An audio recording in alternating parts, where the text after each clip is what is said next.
The Renaissance and Shakespeare. This MOOC has been prepared by myself, Professor Shormishtha Panja. I teach at the Department of English, University of Delhi, and by Manila Kohli, Assistant Professor in the Department of English, Shamlal College, University of Delhi. In this MOOC, we will tell you about the Renaissance, give an idea of the intellectual climate of the Renaissance. We will tell you about Shakespeare's life and times. We will take you through the four major genres of Shakespeare's plays: tragedies, comedies, history plays, and romances. And we will also include student performances of scenes from Shakespeare's plays, followed by panel discussions. We include interviews with international experts on global Shakespeare, as well as lectures on Indian adaptations of Shakespeare on stage. We hope that you will greatly enjoy and benefit from this MOOC, The Renaissance and Shakespeare. Thank you.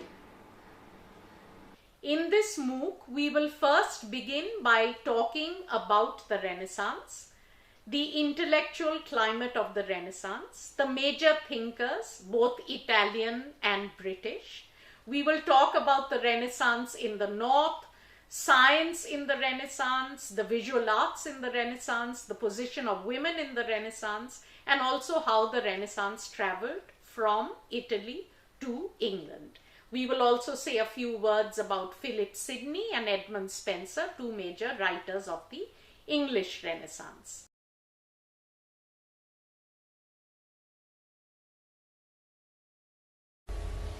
Hello, my name is Professor Shormishtha Panja, and I'm going to talk to you today about the Renaissance. Now, there are a number of misnomers about the Renaissance. The fact that there was this sudden rebirth of classical learning, that there was no knowledge of the classics in the medieval period. The medieval period was a period called the Dark Ages. This is not true. Authors like Aristotle and Virgil were known in the Middle Ages, but what happened in the Renaissance, as a result of the discovery of a number of new manuscripts, including the works of Plato, that were discovered after the sack of Constantinople and which were brought to Italy by people like Giovanni Aurispa, who rescued no fewer than 238 manuscripts. As a result of these, there was a new kind of knowledge of the classics available in the Renaissance. This knowledge was put to different uses than it had been in the Middle Ages. There wasn't that emphasis on scholasticism anymore, and there was an emphasis on literature, on history, and there was a critical approach to this classical heritage, which we didn't have in the Middle Ages. What I'm showing you now is a contemporary visual of the fall of Constantinople, the sack of Constantinople, modern Istanbul in 1453. This is a French miniature. Now, the Renaissance in Italy, this is where it moved. Now, you have to remember that Italy was not a national or a unified country. It was a collection of city-states. Why did it move to Italy? In Italy, people thought that they had a link to the classical past through the Roman Empire, through authors like Virgil. It was also fueled by the enormous wealth of families like the Medici, a banking family in Florence, great patrons of art, the Sforza family in Milan, the Roveres, the people from Venice, the Papal States. The Pope was, of course, a huge mentor of art and literature. And the Renaissance in Italy grew up from urban centers, all right? It was a city-fueled movement. This is a map of Italy, and remember, this is not Italy as a nation, but Italy as a connection of states, a collection of states that consider themselves independent, okay? Whether it be Milan, whether it be Florence, whether it be Naples, this is Italy. Now, one of the keywords for the Renaissance is, of course, humanism. Now, what does humanism mean? Humanism means that there is an emphasis on the individual, on the human being, not on God. Remember, in the Middle Ages, life on earth was a preparation for life either in heaven or hell. That's no longer the case. Life on earth human beings become enormously important in the Renaissance as a result of humanism. This de-emphasizes medieval scholastic learning and emphasizes instead language, literature, history, ethics. And classical literature, the study of both Latin and Greek classical literature is on the rise, but there's also the rise of the vernaculars. That's very important. Italian literature, Tuscan literature, English literature. These take place in the Renaissance. And as I said before, the end of learning is to lead a good life, to make an honorable and ethical individual, and also to become a better citizen. Is this man called Petrarch. Petrarch, his dates are 1304, 1374. He's called the father of humanism, lived to the ripe old age of 70. He initiated this sort of course of humanistic study called the Studia Humanitatis. He stresses the need for eloquence, but he also uses the vernacular. He writes sonnets in Italian, not in Latin or in Greek. That's very important. One of the major letters that he writes is called the Ascent to Mount Ventoux. He writes this around 1350, and it's addressed to one of his former confessors. And it's a sort of prototypical Renaissance document. Why? Because he's talking about himself. The focus is on the self. He discusses theology, he discusses classical texts, he refers to Augustine, for example, Augustine's Confessions. He also looks upon his climb up the mountain as an allegorical journey, as one's journey through life. He takes the wrong way 3 times, he says, while his brother laughs at him. And also, it is, the importance of sort of reaching your goal, of being ethical, of being a learned person who also contemplates and looks within. This is what finds expression in the Ascent to Mount Ventoux. And Petrarch is a sort of major exponent of what was called the Vita Contemplativa, the contemplative life, the inward life, the person who looks within. Another person who does this, and I'll just show you a portrait of Petrarch, that's Petrarch there, is Pico della Mirandola, 1463 to 1494, only lived to be 31. But what's amazing about Pico is that not only is he combining the strands of Platonism and Christianity, but he's also looking at other religions. He's looking at the Hebrew heritage. He's looking at the Muslim heritage. He's showing this enormous breadth of mind of not being just confined to Florence, but looking at the world and talking in terms of a world culture. This is very important. Okay, and what we also have in Pico's famous Oration on the Dignity of Man, which was published in 1486 when he was just 24 years old, is this sense of tremendous optimism. God looks at the human being and he says, "We have made thee neither of heaven nor of earth, neither mortal nor immortal, so that with freedom of choice and with honor, as though the maker and moulder of thyself, thou mayest fashion thyself in whatever shape thou shalt prefer." Look at these words, fashion thyself, very important. Freedom of choice, very important. See, we are worlds away from the medieval notion of God determining whether you're going to be a sinner or whether you're going to be saved. You now, as a Renaissance individual, have the freedom to fashion your own life. The other important point that Pico makes is that the human being is like a chameleon. He calls him the human chameleon. The human being can either rise to the level of angels or sink to the level of beasts. So this tenuousness, this flexibility in human nature is not fixed. That is Pico's vital contribution to the notion of the human being in the Renaissance. And that's a portrait of Pico there. Another important branch of humanism was what's called civic humanism. Remember, I told you that not gnosis but praxis must be the fruit. Learning must be put to good use. So civic humanism, with the help of people like Leonardo Bruni and Leon Battista Alberti, talk about the need of the citizen. Okay? They also say that it's quite all right to be ambitious. It's quite all right to pursue earthly glory. It's quite all right to fulfill your complete potential here on earth. These are very important things. And remember that both Bruni and Alberti are what we now call Renaissance men. Okay, Bruni is not only a historian, writes a history of Florence, but he also translates Plato and Aristotle into Latin. Very, very important. Plato wasn't available to the Western world before this. Okay, he also writes biographies in Italian, so he emphasizes the vernacular along with classical learning. He writes biographies of Dante and Petrarch. So in other words, he is upholding the role of poets. Poets are seen as very important to the human community. Alberti is an architect, a diplomat, an art theorist, a sociologist. He writes the first theory of art and the first sociological treatise on the family, where he stresses the importance of the nuclear family. So they're saying that one must serve the state. They use Florence, their hometown, as a model, and they are the ones who are talking about the merits of the active life, vita activa. Petrarch stands for vita contemplativa. Alberti and Bruni and Lorenzo Valla stand for vita activa. And I'll just show you, this is Bruni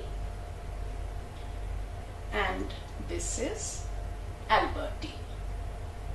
Now, Baldassare Castiglione, his dates are 1478 and 1529. He is also a very good example of a good citizen. All right, he lived for 51 years. The Book of the Courtier was published in 1528. Hoby's English translation came out in 1661, and just about every English author of importance refers to this book. So it was one of the bestsellers of its time. Now note the number of masters that Castiglione has had. He served Sforza, he served the Duke of Urbino, he served Rovere, he served the Pope. He has served all these successive employers successfully. All right, but actually he was snobbish. He married for money. He was fastidious. He wasn't a very nice man. But in spite of that, when he died, the Emperor Charles V said, one of the finest gentlemen in the world is dead. Now, why did he say this? Because Castiglione puts to practice what he preaches in the Courtier. What does he say in the Courtier? In the Courtier, he's talking about the art of doublespeak, the art of self-presentation, which goes hand in hand with self-preservation. He says ideals should never interfere with the life of politics. The world is not a world of absolute values, but of contingent values. You do what is right at that particular time.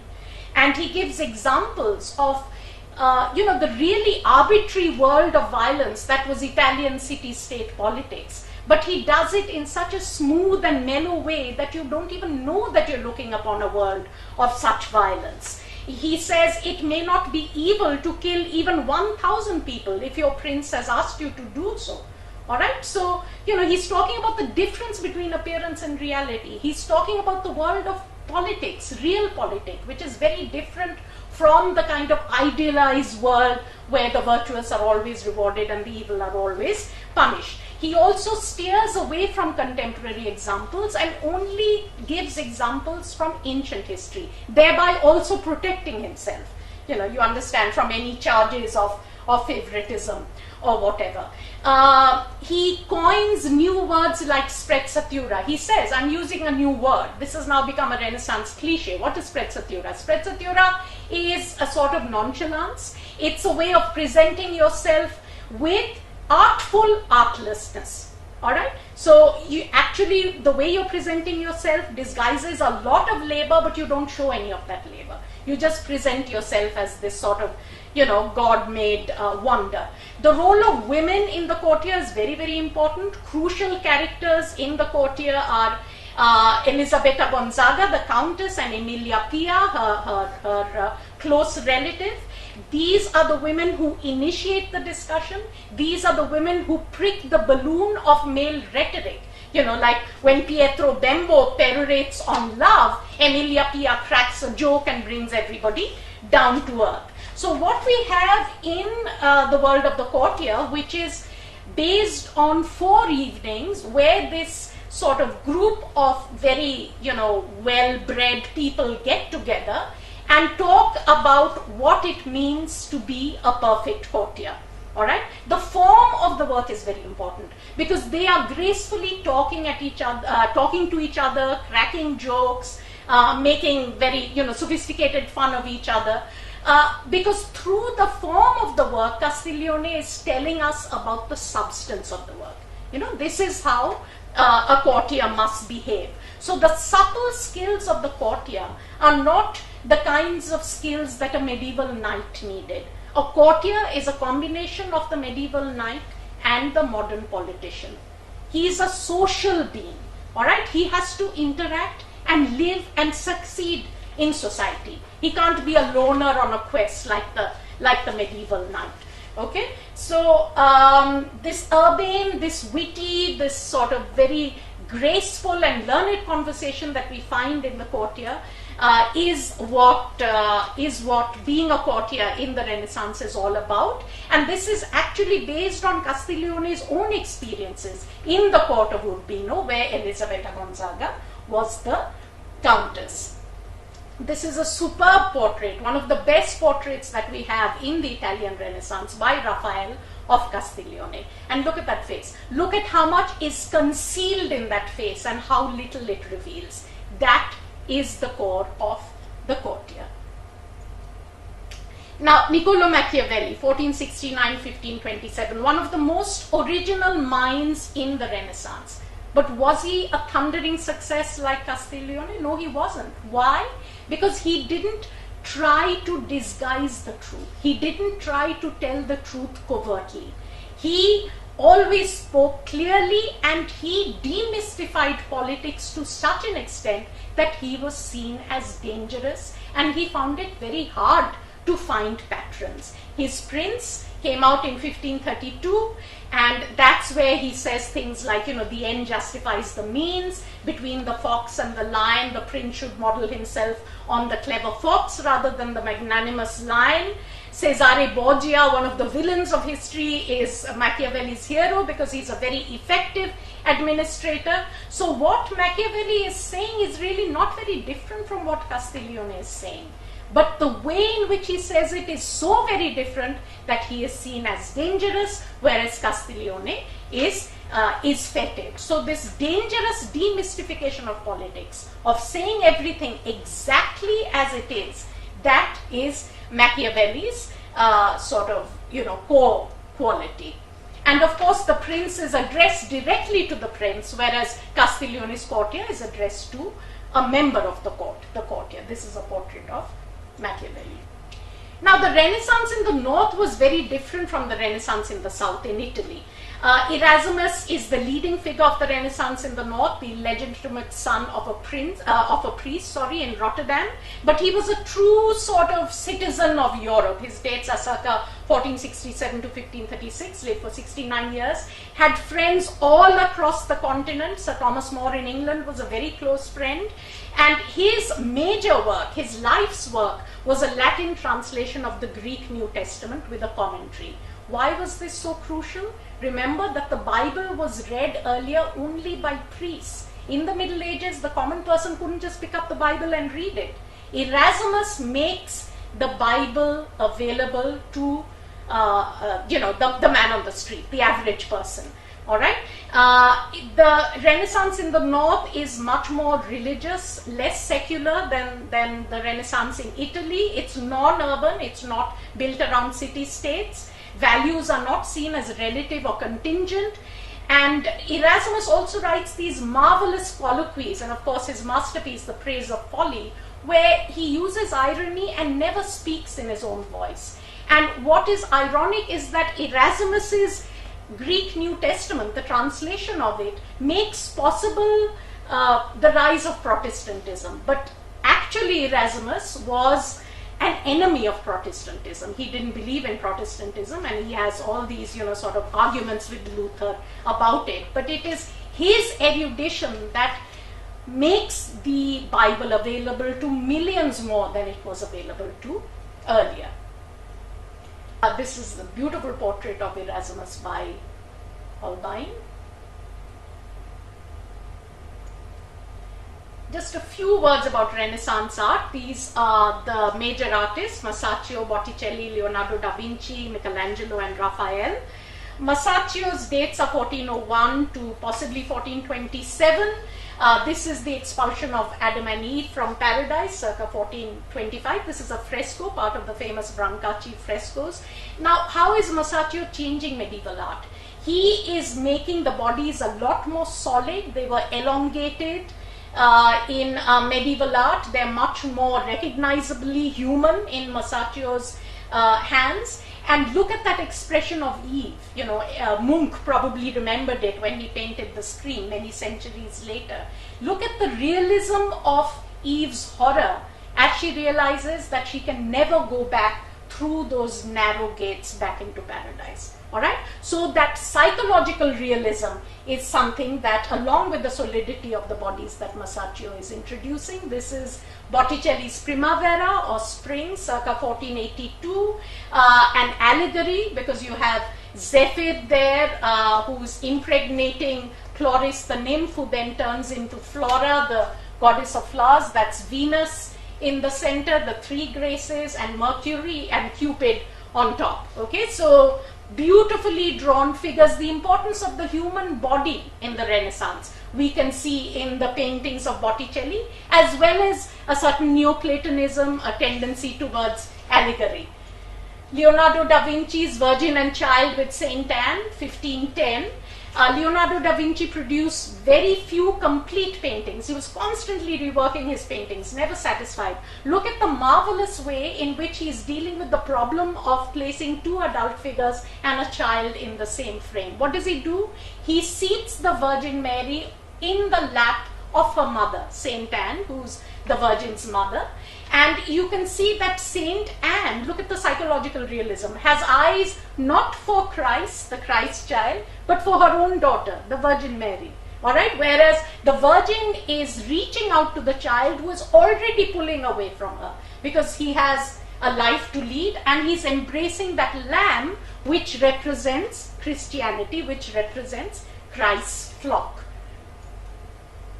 And this is Michelangelo's masterpiece, The Last Judgment. A detail of it in the Sistine Chapel, 1536 to 1541 are the years that it took Michelangelo to complete this. He is painting frescoes when he's actually trained as a sculptor and a painter. He says, I've been given a commission to do work that I'm not familiar with. And look what he produces. Now, The Last Judgment is amazing because it combines the secular and the spiritual, which is a very important trait in Renaissance art. So the figure of Christ in the middle is actually modeled on Apollo. Okay, the figure is modeled on the classical Apollo. And right here above the altar, you have the gates of hell opening, and you have Charon, the boatman, rowing the dead souls on the river Styx. Now see, these are all from classical myth. These are not part of Christian myth. But he is combining the figures of Christ, Mary, St. John the Baptist with classical elements. And on this side you have the blessed, and on that side you have the damned. And this flayed skin is none other than Michelangelo himself. So he positions himself among the damned. And the only sort of heartening thing about this is that Christ faces the damned. Even though he has raised his hand to chastise them, he faces the damned. Renaissance science. Now, we think that how can there possibly have been science in the Renaissance? This is not true. What we call the Copernican revolution is brought about by three people. A Polish clergyman, Copernicus, 1473 to 1543, an Italian scientist, Galileo, 1564 to 1642, and Kepler, a German mystical thinker, 1571 to 1630. So the work of all three of these made possible the Copernican revolution, and they paved the way for modern concepts like skepticism, infinity of time and space, mechanism. Copernicus's famous book on the revolution of the heavenly spheres, which was completed in 1530 but published only in 1543. Why? This is a clergyman who knows that he's going to upset the way people think about the universe as a result of his discoveries. All right, so he puts off publishing this till 1543, which is also the year he dies. And he is the man who says that the planets do not move around the Earth, they move around the sun. Just think of that. Just think of what a huge sort of comment, a statement this was to make. It completely made the whole Renaissance world go topsy-turvy. All right, so the universe was not Earth-centric, it was heliocentric. And Kepler says that, God creates the universe according to mathematical laws, not just, doesn't just wake up one morning and create the world. The planets move in elliptical and not circular orbits. And of course, Galileo's telescope, which, he sees the moons of Jupiter for the first time, the rings of Saturn, and measures the enormous distance of fixed stars. And these are the portraits. This is a Polish clergyman. Copernicus, a Polish clergyman. Kepler, the German mystical thinker, and Galileo carrying his telescope, the Italian scientist.